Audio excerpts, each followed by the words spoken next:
Bonjour et bienvenue. On va s'intéresser aujourd'hui au programme de systèmes et technologies de l'informatique, ou STI, pour la troisième année. Voyons ça comme une exploration de la boîte à outils essentielle pour celles et ceux qui vont façonner le numérique de demain.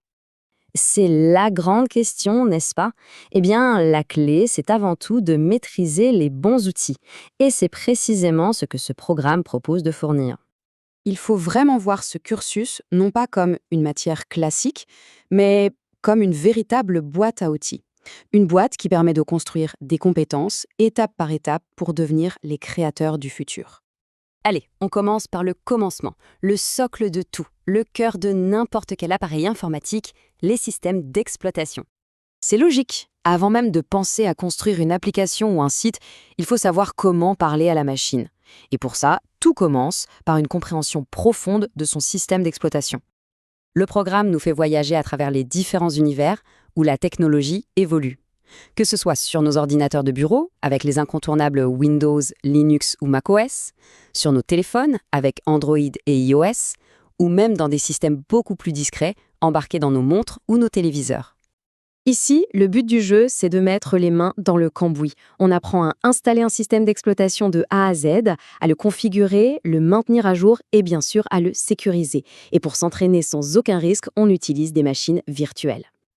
Ok, une fois que la machine est maîtrisée, l'étape suivante, c'est de la connecter au monde. C'est là que les réseaux locaux entrent en scène pour transformer des appareils isolés en un véritable écosystème qui communique. On va d'abord clarifier une distinction fondamentale.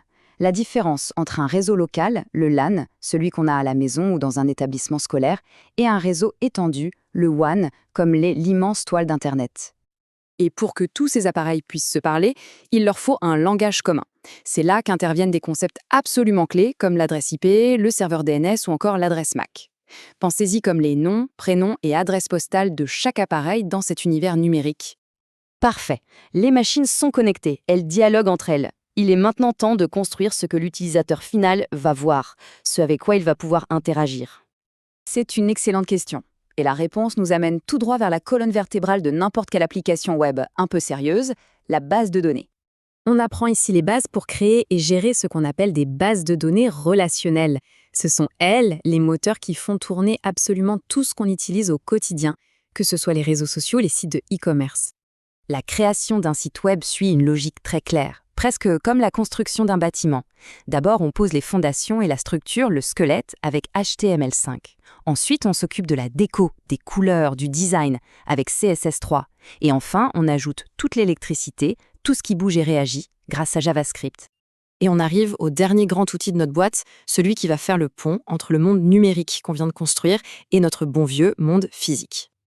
Là, on passe à du très concret. L'idée, c'est de rendre des objets du quotidien intelligents. Pour y arriver, on manipule du vrai matériel, des cartes microcontrôleurs comme les ESP32, on programme en MicroPython ou Arduino, et on joue avec toute une panoplie de capteurs et d'actionneurs. On apprend donc toute la chaîne de production, on écrit un programme, on l'utilise pour lire des informations du monde réel grâce à un capteur, la température par exemple, et en fonction, on commande une action physique, comme allumer une lumière ou faire tourner un petit moteur. Au final, on se rend compte que ce parcours est incroyablement complet. On part de la simple maîtrise d'un ordinateur pour arriver à la création d'un véritable monde d'objets connectés. Ça donne vraiment toutes les clés pour bâtir des projets technologiques de A à Z. Ce programme, finalement, c'est bien plus qu'une accumulation de connaissances. C'est une véritable invitation à la création. Ce qui nous laisse avec une dernière question, et pas des moindres, avec tous ces nouveaux super-pouvoirs, qu'est-ce qu'on va bien pouvoir construire ?